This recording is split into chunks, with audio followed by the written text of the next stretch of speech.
It didn't work at first. Good evening. Hope everybody is doing okay. Man, I am telling you, it is absolutely insane what some of these folks in this country think.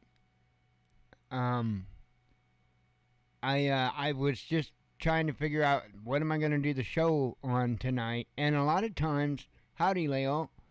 A lot of times, I just when I put out headlines, a lot of times I don't register them. And sometimes I miss things that it's like when I take a second look at it, it's like, holy cow, how could I have not noticed that? Well, this one article is one of those times, and I don't know how I just glanced over it without looking into it. But, wow. Anyway, don't really have a whole lot to discuss. I don't really, I've got, looks like 7 tabs open here. I figured we'd just run through it and be done. I'm ready to be done for the week and just relax. I got a couple of things, couple of projects I got to finish up on, and then hopefully soon I know more about doing that beta test. So we shall see. Anyway, I am just gonna jump on in. If I can hit the right button. Alright. City, namely LA, tries to cancel use of the term homeless, right? Now, I made the claim that, they're going to get rid of the homeless because they're not going to call them homeless no more. America's most populous county, Los Angeles, hasn't yet cracked the code on solving homelessness, but local government officials have come up with a way to change conversations about the crisis, canceling the term homeless, because, that fixes it. The Los Angeles Homeless Services Authority argued in a Twitter post this week that such labels as the homeless and homeless people need to be replaced by more inclusive terms, normalizing it, including people living outside, oh, don't worry, those are just the people living outside. And people who are unhoused. Wow. The idea is to get rid of the negative stigma, because that's gonna do it, around homelessness and emphasize personhood over housing status, the authority said. Do people really believe that by putting a cherry on top that you're going to make the situation better?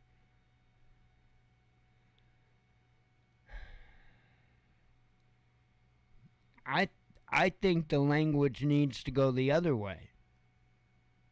Instead of whitewashing it, if you will, I think the language needs to get more direct, more realistic. That person over there that was completely screwed over by their government, by their corporations they worked for.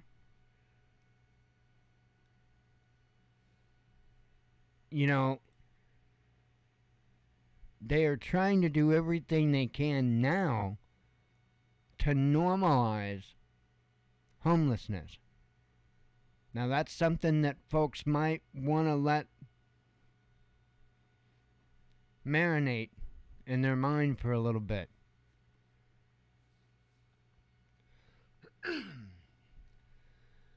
This is insane. Let's see. Our unhoused neighbors are human, and the language we use should reflect that, the LAHSA added.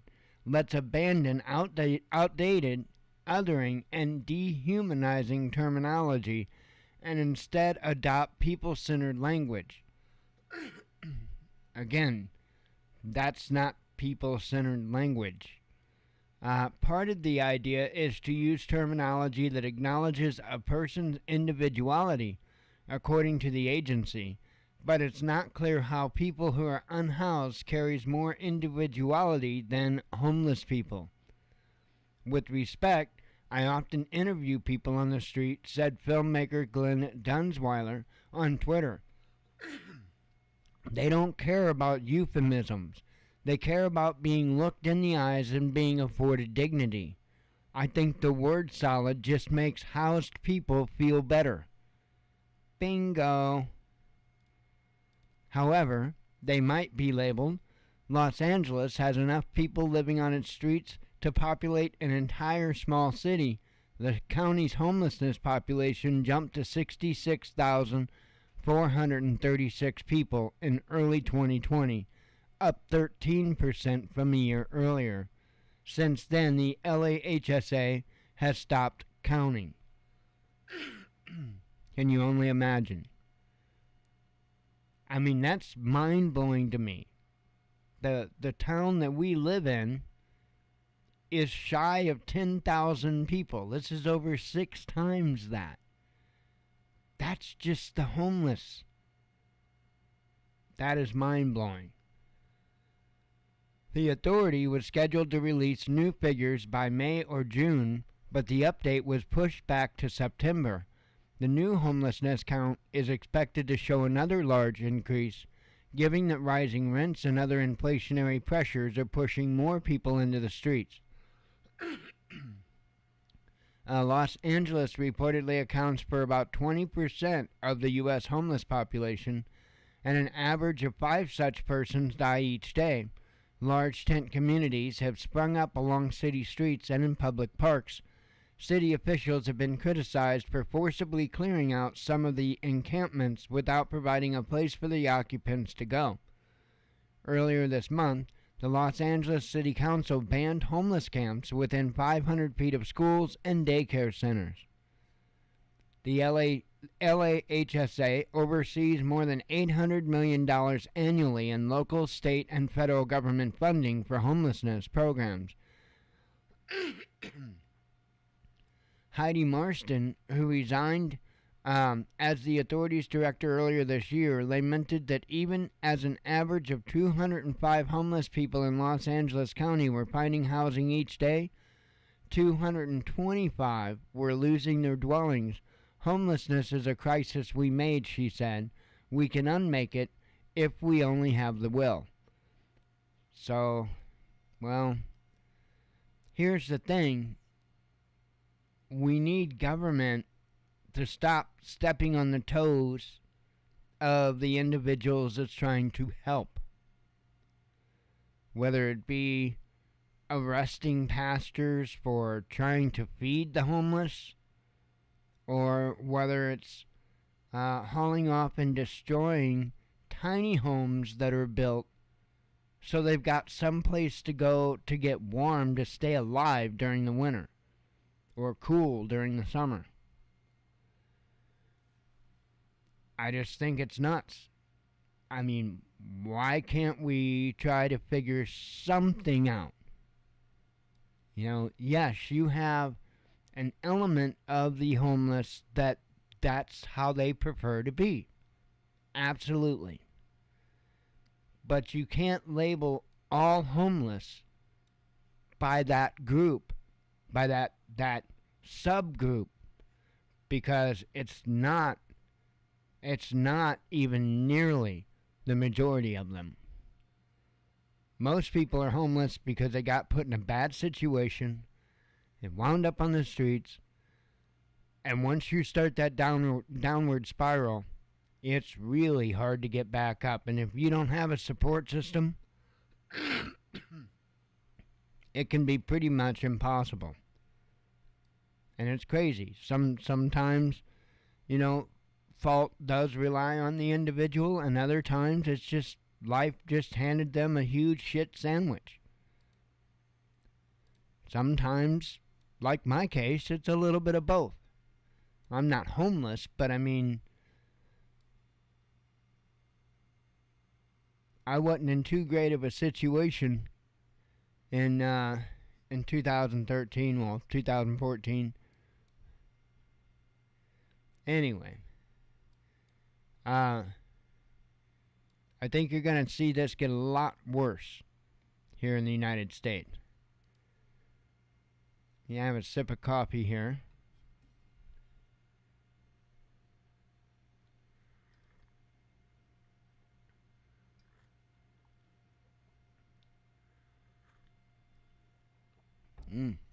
Yum yum.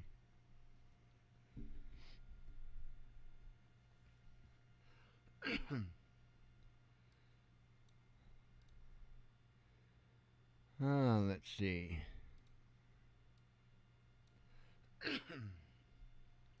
Europe branded third world economy. The fallout of the sanctions imposed on Russia over the conflict in Ukraine has turned Europe into the third world of the Western world economies, a senior contributor to Forbes magazine has claimed.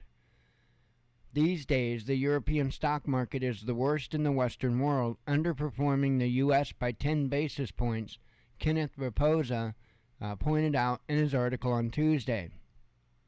The most significant headwind for such a state of affairs has been the Russian sanctions on energy as punishment for its war with Ukraine, Raposa insisted. Those restrictions set off a massive commodity price spike that's hurt the European economy the most, he added. The author advised investors against putting their money into Europe, at least until Brussels figures out how to compensate for the massive reduction in energy supply from Russia and how to mitigate the harmful impact of its own sanctions. If there's no ceasefire in Ukraine soon, chances are that Europe becomes so desperate this winter and supply chains so stretched that it has no choice but to relax some sanctions or convince non-EU partners to relabel and transship Russian commodities to look in compliance with their own rules, but really doing an end around, he wrote. Until some solution is provided, Europe will remain the third world of the Western world economies, Raposa stressed, saying that this was how one investor on Twitter had recently described the situation on the continent to him. The author, who also asked Vladimir Signorelli, the head of U.S.-based consulting from Bretton Woods Research, to comment on the idea of Europe becoming the third world of Western economies. They're certainly heading that way, Signorelli acknowledged, and you have the Greens still opposing nuclear in Germany. I just don't understand them. They are on the fast track to a third world energy program. Only China is now worse as an investment than Europe, Raposa claimed, citing Beijing's heated political fight with Washington, internal struggle with the Chinese political elites, and country's harsh COVID-19 curbs. So, kind of think most nations are headed for that.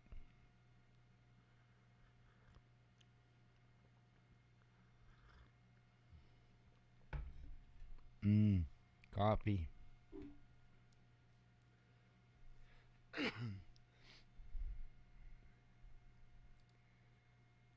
Let's see. U.S. shuts down Ministry of Truth. Now, you may think that you're having deja vu, but you're not. I did report on this being shut down already once, so you know how that goes. I did report on this quite some time ago, probably at least a couple of months or so. It was shortly after the whole thing came out. They, we're not going to do it. The U.S. Department of Homeland Security finally shut down the Disinformation Governance Board on Wednesday, over a month after a review panel convened to rescue the idea, advised doing just that, and months after widespread condemnation of the project forced the agency to reconsider. Citing the prior recommendation of the Homeland Security Advisory Council, which voted unanimously to dissolve the group last month, DHS Secretary Alejandro Mayorkas officially announced the termination of the Disinformation Governance Board and revoked its charter. The committee's final report affirmed that there was no need for a disinformation board, arguing that the agency had fallen prey to mission creep. Instead, it was DHS' job to address the disinformation threat streams that can undermine the security of our homeland. I don't know how I like that either. Speaking to the public in plain language and emphasizing the importance of truth. Co-authored by former Deputy Attorney General Jamie Gorelick, the report also blamed the use of the emotionally loaded term disinformation for sinking the project, arguing it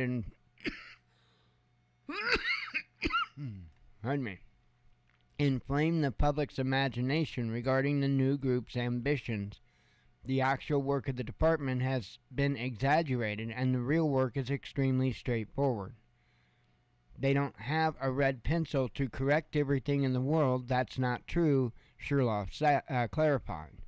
Shertoff? I don't know. I can't read it. Launched in April, the Disinformation Governance Board immediately came under fire from civil liberties and free speech advocates who are already concerned about the Biden administration's cozy relationship with social media and worried about the partisan leanings of its director, Nina Jankowicz. The author and self-styled disinformation expert previously worked for the Ukrainian Foreign Ministry. There's nothing there with that or anything. And as a lobbyist targeting Russia and Belarus with democracy assistance programs while promoting disinformation of her own, including dismissing the Hunter Biden laptop as a Russian fabrication.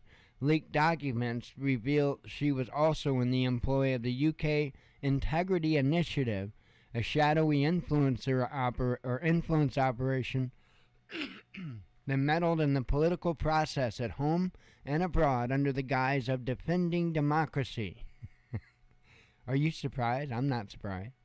While the DHS initially tried to defend what critics were denouncing as Biden's Ministry of Truth, it was ultimately forced to put the program on ice, bringing the Chertoff and Gorelick to attempt to salvage the idea. However, the HSAC determined last month there was no need for a Disinformation Governance Board. Well, no, because they'll just call it something else and do it a different way, and you probably will never know. Well, at least not at first. Get it? Sounded like a four-cylinder. Put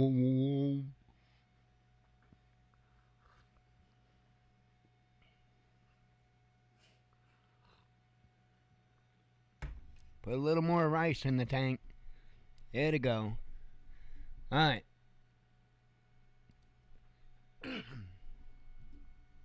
4 in 5 Canadians pinching pennies, says a report. We don't often talk about Canada, although we have here lately, I guess. As inflation piles pressure on Canadian budgets, people are spending less, market researcher Angus Reid Institute reported on Monday. The survey shows that 4 out of 5 Canadians have cut spending in recent months by either trimming their discretionary budget, delaying a major purchase, driving less, scaling back travel and charitable donations, or deferring savings for the future. This reportedly represents an increase from 74% of the respondents in February. Over half of the nation, or 52%, said they could not manage a sudden expense of more than $1,000. For 2 in 5 Canadians, a surprise bonus of $5,000 would also be used to alleviate debt pressure. For 1 in 10, it would immediately go towards daily expenses. Regionally, some parts of the country seem to be feeling more financial pain than others, the report stated. pointing to Saskatchewan and the Atlantic area. Canada's year-on-year inflation, hit a 40-year high in June, with the consumer price index reaching 8.1%. The annual rate of inflation cooled down to 7.6% in July, according to a Statistics Canada report issued on August 16. Inflation has been rising across the developed world amid the worsening energy crunch caused by tight supplies of oil and gas, a situation blah blah blah blah blah. They only say that 5 million times. I just Leol, I just saw your message. Sweet. That certainly works. Let's see. EU faces winter of great suffering, says Payne. European countries supporting Ukraine against Russia should brace for a full suspension of natural gas supplies by Moscow during the upcoming winter, Spanish Defense Ministry Margarita Robles has warned. We are going to have a winter of great suffering, the cabinet member told Radio National on Wednesday, adding, in Europe, we will have to work hard to be ready to deal with it. Robles claimed that Russian President Vladimir Putin is already throttling the supply of gas to the continent, apparently referring to the reduction in deliveries by Russian energy giant Gazprom.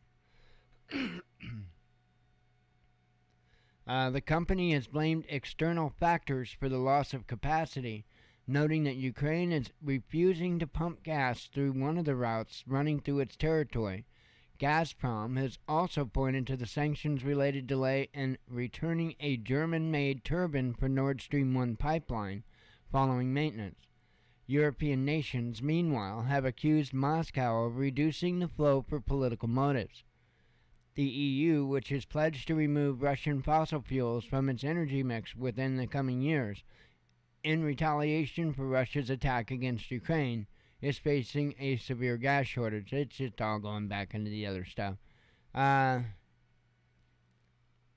quote here says, I want to believe that the political forces will rise to the occasion, she said. The minister pledged continued Spanish support for Kiev and asserted that the unity of NATO and the EU were as strong as ever amid the West's confrontation with Russia. So, they're gonna go cold. It's crazy. It is crazy. And you know, I think about it. This is how crazy it is. Let's take a step back and think. We just got out of a war that was like 20 years long. That countries just funneled money and funneled money. And of course, the lives of citizens. And it blows my mind that the truth can come out and become acknowledged, that there were no weapons of mass destruction, that there were, there was a lot of misleading and lying going on. A lot of stuff has came out about that. Nothing done. And all these other countries were involved in that stuff too. And now here we're at it once again. The United States leading a valiant effort to defend Ukraine, which is not a good country.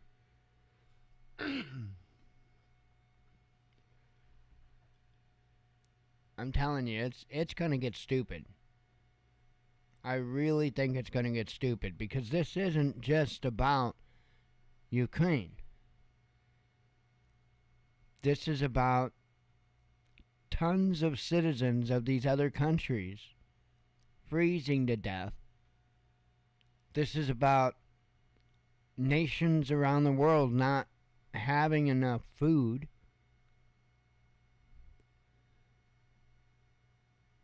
And when you start putting that all into perspective and looking at it, you better believe the countries are going to be ready to go to war over these issues.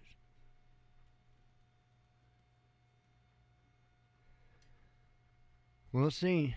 But I have a feeling that it's going to be a cold, hard, ugly winter.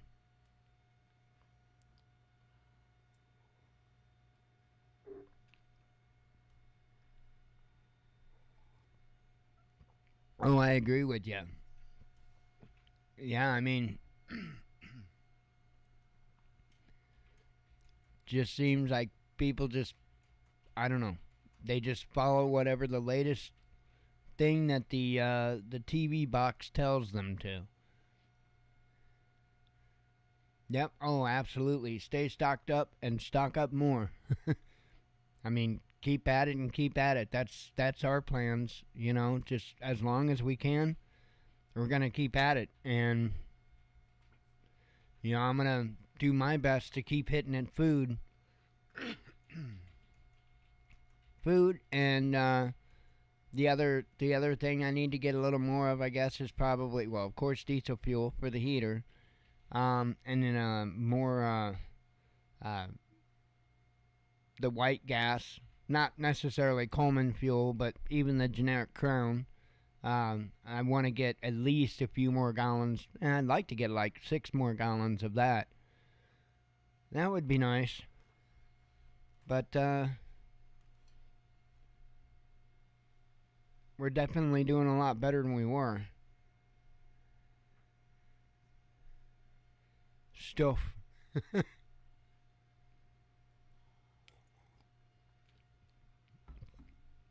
Oh, man.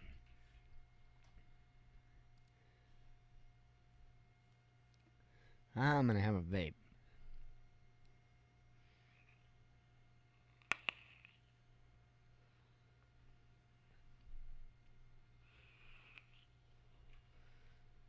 Man.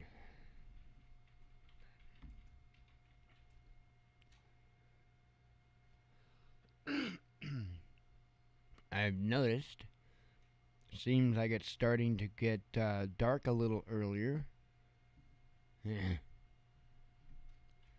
That sucks.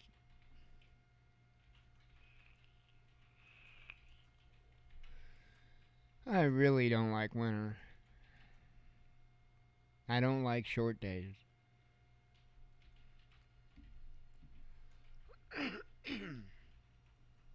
I like long walks on the beach. That is until, the Arby's manager comes out and tells me I gotta quit taking LSD and walking around the parking lot.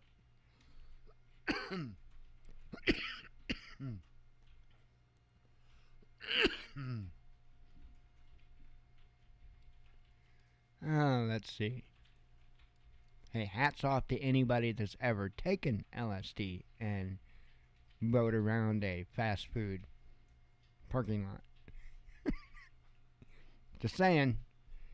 Not confirm or deny anything except for this. A UK energy crisis may be worse than 2008 crash, says Bloomberg. More than half of the UK households risk falling into energy poverty this winter, Bloomberg reported on Thursday, citing data from the consultancy Baringa Partners. Skyrocketing bills are also reportedly threatening power suppliers with rising debt that can't be repaid. The report warned. That the crisis could have a bigger impact on households than the global financial crisis. Man, I've got indigestion like you wouldn't believe. Bills are set to jump by roughly 80% starting from October. When colder weather boosts energy demand, winter energy bills are expected to be more than triple what they were last year.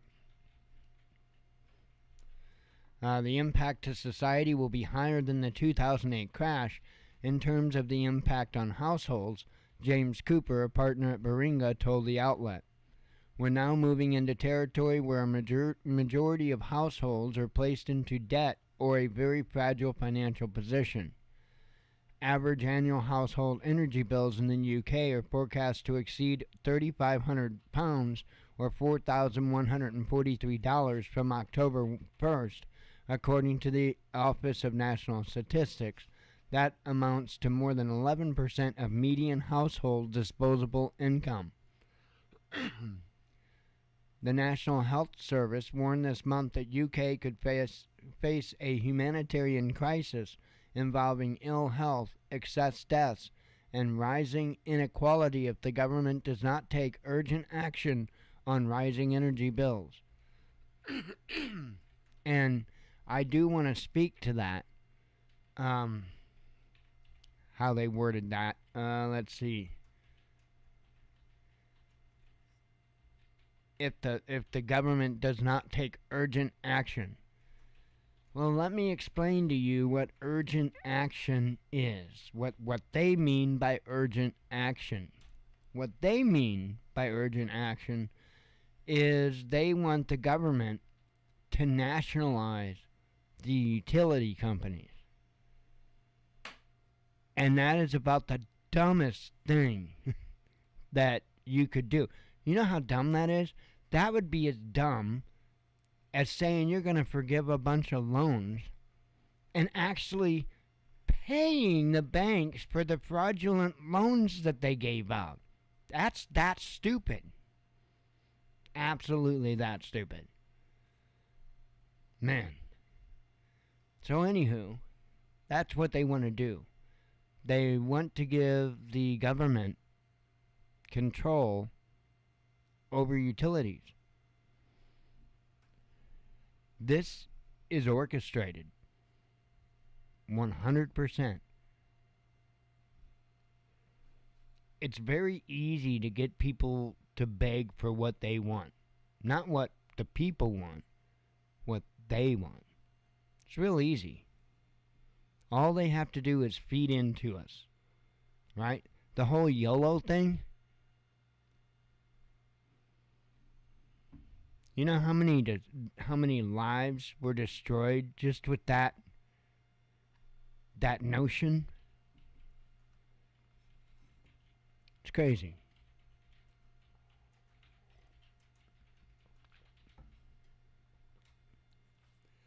All they had to do was give us the means to destroy ourselves.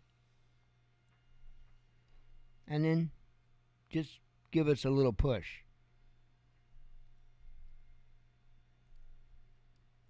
Anyway,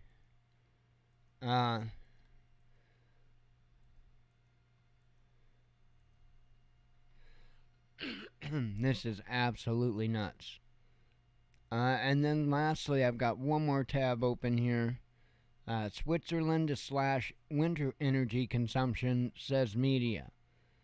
Switzerland's Federal Council announced on Wednesday that it wants natural gas use in the country to be cut by 15% from October 2022 to the end of March 2023, compared to the average consumption of the last 5 years. According to a Swiss Info report, in doing so, the government is following the European Union, which set itself the same target a month ago to prepare for possible disruptions to Russian gas supplies. Swiss households, industry, services sector, and public institutions have reportedly been asked to turn down a thermostat, while heating accounts for 3/4 of the gas consumed in winter. 1 degree less of heating could save 5% to 6% of energy, according to the government. It has also encouraged voluntary switching of dual fuel installations from gas to oil, which could result in savings of up to 20% in total consumption. Other energy-saving measures proposed by Council include unplugging of unused appliances and computers, efficient use of office spaces, and working from home, said the report. According to media reports, Switzerland developed an emergency plan last month in the event of an energy crisis if natural gas and electricity supplies run short. The plan includes several steps telling people to light a fire. No, I'm kidding. Ranging from a public awareness campaign with calls for energy savings, such as turning off shop window lights and heaters, to rationing electricity for about 30,000 large energy consumers. So, I have a feeling it's going to get really ugly over there. I think same's going to run true here, too. Do not think it's going to go well.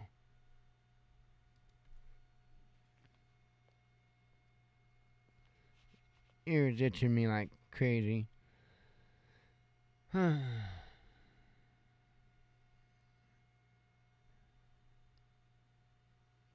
do do.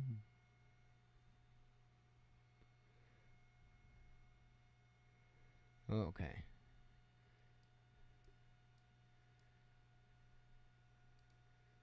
Fun times.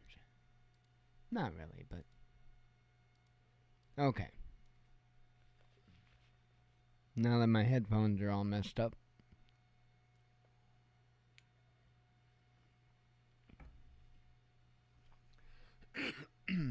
Alright. Let's see. Guess I'll run through the headlines and we'll make a bolt for the door. I'm ready just to be relaxed for the weekend, I should say, whatever. I'm definitely ready for it.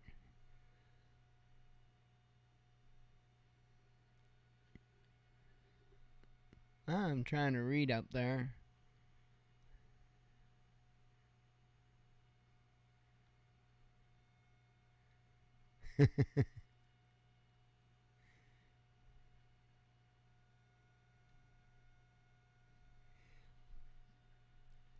Oh man. Let's see.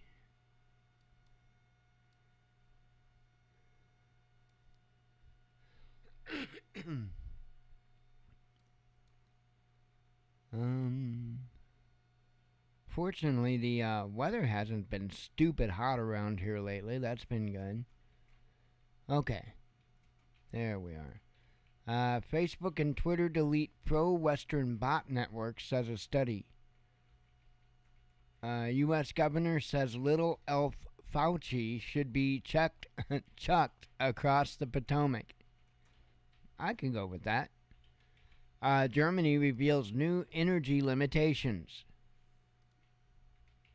4 in 5 Canadian... Oh, I actually read that one. I read that one. Absolute deficit in Germany's weapons stock, says foreign minister. Ukraine chastises Pope for condemning murder of Russian journalists. So, yeah, the Pope condemned the assassination of that Russian journalist. And now Ukraine is condemning the Pope. Outbreak of mysterious virus in India. Russia and India no longer need U.S. dollars, says BRICS president. Efficacy of Pfizer's COVID-19 pill questioned. Kiev was gearing up for military conflict since 2019, says security chief. Russia and Iran moved to create global gas cartel, says media. Kobe Bryant's widow wins multi-million-dollar payout. Europe branded... Oh, I covered that. Let's see. And that. U.S. soldiers injured in Syria rocket attacks. Security systems activated at Zaporozhye nuclear power plant, says officials. Sabotage suspected as Russia fights wildfires. Putin orders Russian military to grow in manpower. India bans wheat flour exports. Ukraine complains about Spanish aid. A major U.S. bank to wind down Russia operations, says Wall Street Journal. Russia reports destruction of 8 Ukrainian warplanes. Russian ex-president envisions military junta in Kiev. Anti-slavery MP lands on list of Brits with links to the slave trade. Le Pen accuses Macron of lying. Eurozone already in recession, says UBS. Country sets new fertility low.